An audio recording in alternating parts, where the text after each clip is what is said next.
Bonjour à tous, nous sommes 1h15 avant le mardi 4 octobre 2022. On va étudier le contexte graphique des marchés financiers avec les figures chartistes du moment, figures que vous pouvez étudier gratuitement dans nos deux formations gratuites, la formation débutant et la formation confirmée sur notre site arttrade.com. On commence avec le BTC USD, où on a toujours le triangle jaune, où on a trouvé effectivement un appui ici et un autre appui ici, qui pourrait servir à contre-attaquer le biseau descendant qui avait cassé trop tôt pour un biseau descendant, classiquement selon la théorie chartiste. Et puis on a recassé ce triangle rectangle à la baisse, le support effectivement à 1 point, 2 points, 3 points, avant de le reconfirmer ici. On avait positionné un ordre donc à la vente vers les objectifs chartistes baissiers de ce triangle rectangle. Sur le BTC USD en H4, on avait toujours l'épaule, tête-épaule qui avait cassé à la baisse une première fois. On a eu du mal à franchir le plus bas formé la deuxième fois. On était revenu au-dessus, ça laissait penser à une fausse cassure. Finalement, on a formé un biseau qui a cassé à la hausse, un triangle rectangle qui a cassé à la baisse. On a toujours l'objectif du biseau jaune tout en bas. C'est aussi l'objectif du plus bas du drapeau. Effectivement, drapeau, on a eu du mal effectivement à franchir le plus bas ici, qui est le plus bas d'après cassure du drapeau. On est donc dans une pause, dans une interrogation, et on imagine effectivement une reprise de la baisse vers les objectifs chartistes du drapeau et de l'épaule tête-épaule. Sur le THUSD, eh bien, entre-temps, on avait formé un drapeau. On a fait une tentative de cassure timide, effectivement, de ce drapeau qui donne des objectifs baissiers vers son objectif H et vers son mât de drapeau. En H4, on s'aperçoit qu'on est dans un canal parallèle baissier et qu'on a toujours l'objectif du drapeau vert ici à réaliser un peu plus bas. On avait le gros drapeau vert aussi qui donne des objectifs très baissiers. Si on cassait le canal parallèle à la hausse, eh bien alors celui-ci se transformerait en drapeau pour des objectifs haussiers. En H4, effectivement, on a toujours l'objectif H du drapeau vert, mais aussi son mât qui se situe à peu près dans les mêmes localités. Et puis le petit drapeau vert clair qu'on a trouvé, effectivement, permettrait de revenir sur le support du canal parallèle. On a aussi toujours le triangle symétrique qui lui donne des objectifs baissiers. De la même façon, en H4, eh bien, on a l'épaule, tête-épaule qui a des objectifs baissiers aussi. Sur le lead count, on avait le triangle rectangle avec le plat en bas, on avait cassé à la hausse, on a buté contre ce plus haut, formant alors un rectangle, un plat en haut et un plat en bas. Effectivement, si on cassait à la baisse, on repartirait dans un cycle baissier et on a trouvé un support au-dessus, 1 point, 2 points, 3 points, ce qui formerait, si on cassait le plat en bas, un triangle rectangle qui contrecarrerait alors le triangle rectangle d'origine. On est dans une zone à hésitation après la cassure du biseau ascendant. On pourrait donc finir par casser ce plus bas ici, qui est le plus bas d'après cassure. On hésite sur la ligne mauve, ce niveau sensible, effectivement, on tente des prises d'appui sur ce niveau déjà depuis un moment. Si cette prise d'appui se renforçait, eh bien effectivement, on pourrait s'orienter vers les objectifs chartistes du triangle vert, le triangle symétrique d'origine, et du coup venir invalider le biseau ascendant. Mais attention, pour l'heure, on est toujours sous le biseau et effectivement, on pourrait très bien s'orienter vers son objectif du plus bas, invalidant alors le triangle symétrique. Sur le marché du gold, on est venu invalider le triangle rectangle d'origine. On avait formé entre-temps une tasse avec anse qui avait cassé à la hausse et on a fait son demi-objectif, on s'oriente vers l'objectif H. En weekly, toujours sur le gold, eh bien on s'aperçoit que finalement on est revenu au-dessus de la ligne du coup du double top. La ligne du coup forme un plat à 1 point, 2 points, 3 points ici en bas et on a réintégré ce niveau, ce qui fait qu'on a aussi un plat en haut. On pourrait être en fait dans un rectangle effectivement avec un plat en bas et un plat en haut et une fausse cassure en bas.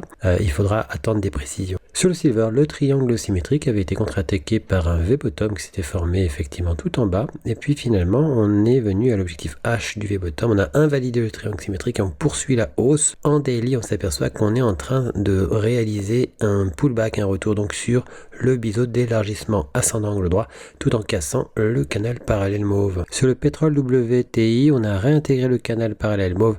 Cela dit, ce pourrait être de courte durée. On a toujours les objectifs H du drapeau et du triangle rectangle à la baisse. On s'aperçoit sur le WTI que le drapeau qu'on avait repéré s'est fait invalider sur son plus haut, mais on a formé entre temps un biseau ascendant avec 1 point, 2 points, 3 points. Si on cassait ce biseau à la baisse, on pourrait recasser effectivement le plat du triangle rectangle et finalement aller vers les objectifs chartistes du triangle rectangle dont le niveau de validation se trouve ici. Sur le CAC 40, eh bien, on a cassé le canal parallèle. On pourrait s'orienter vers son plus haut.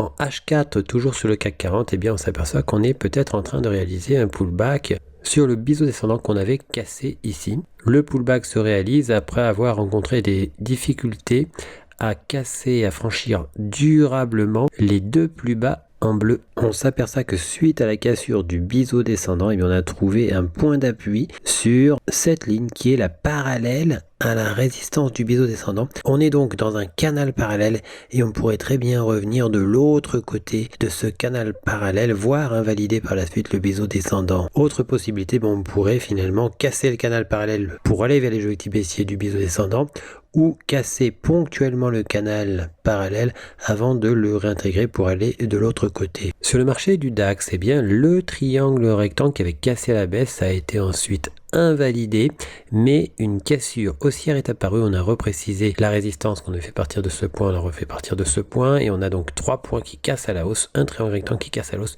Attention, toutefois, on a trouvé en fin de journée un point d'appui sur cette ligne. Quand on relie ce point et ce point, qu'on fait la parallèle, on trouve une parallèle à 2 points. Effectivement, on est dans un canal parallèle. Il n'est pas impossible qu'on finisse par osciller dans le canal parallèle et donc par venir invalider le triangle rectangle. Sur le DAX, on retrouve effectivement le canal parallèle. On pourrait très bien revenir sous le canal parallèle pour rejoindre l'objectif H de l'épaule tête-épaule. Et finalement, dans ce cas-là, on pourrait alors éventuellement faire une fausse cassure sous le canal parallèle. C'est un des scénarios possibles. Pour réintégrer le canal parallèle, éventuellement le recasser ensuite à la hausse, mais il y a une possibilité effectivement qu'on revienne en tout cas en dessous du canal parallèle, et si on vient en dessous, ça pourrait être aussi pour une chute. Sur le DAX, eh bien, on a toujours le triangle symétrique bleu qui avait cassé à la baisse. On a rencontré un support à 1 point, 2 points, 3 points, et puis ensuite cassure baissière, mais réintégration toute récente. Voilà, donc on hésite quand même à franchir durablement ce niveau. Si on le réintégrait plus franchement, on pourrait soit faire un pullback sur le triangle symétrique, soit venir casser la résistance à 3 points au-dessus, et alors on aurait donc le biseau descendant qui casserait à la hausse. Sur UK 100, eh bien, on est venu donc autour de l'objectif H du biseau d'élargissement ascendant. On a rebondi pour venir tenter une cassure de ce canal parallèle.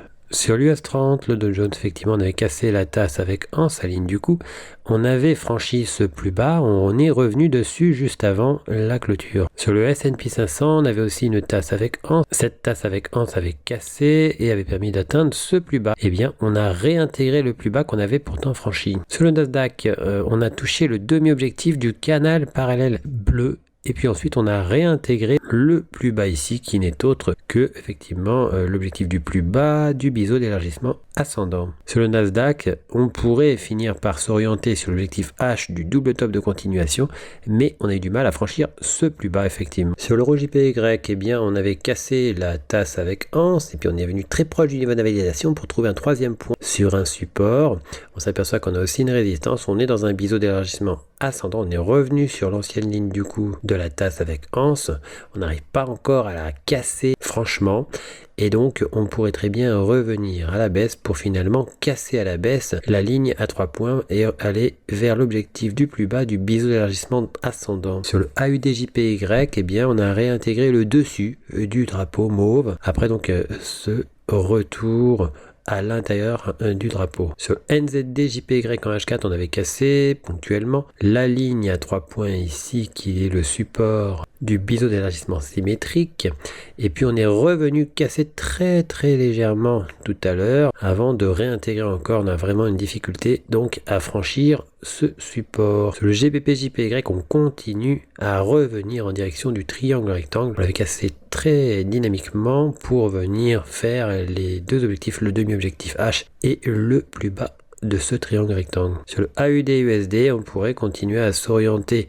vers le demi-objectif H de l'élargissement symétrique, mais un retour sur le support de l'élargissement symétrique n'est pas improbable. Sur l'euro-dollar, nous sommes en train de réaliser, semble-t-il, un pullback sur et même à l'intérieur de l'élargissement symétrique que l'on a réintégré. En weekly, eh bien, on se rapproche légèrement de la parité Toutefois, on est toujours bien en dessous, on a bien franchi cette parité. On pourrait, selon la théorie chartiste, s'orienter vers les objectifs H du triangle symétrique weekly. Sur le CAD-CHF, on est venu invalider le triangle rectangle. On avait buté contre ce plus bas pour franchir ensuite le canal parallèle dont on a fait l'objectif H. L'euro AUD, eh bien, on a atteint l'objectif H du canal parallèle vert. On n'a pas réussi à valider le niveau d'invalidation du triangle rectangle et on est reparti à la baisse depuis, assez dynamique d'ailleurs. Sur l'euro CAD, eh bien, on est revenu légèrement en dessous de l'ancien plat du triangle rectangle qui n'est toujours pas invalidé.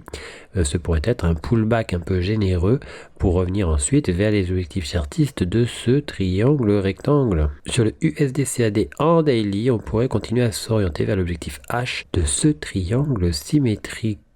Pour recevoir gratuitement les nouvelles figures chartistes en notification, vous allez sur le site internet, vous cliquez sur Analyse VIP.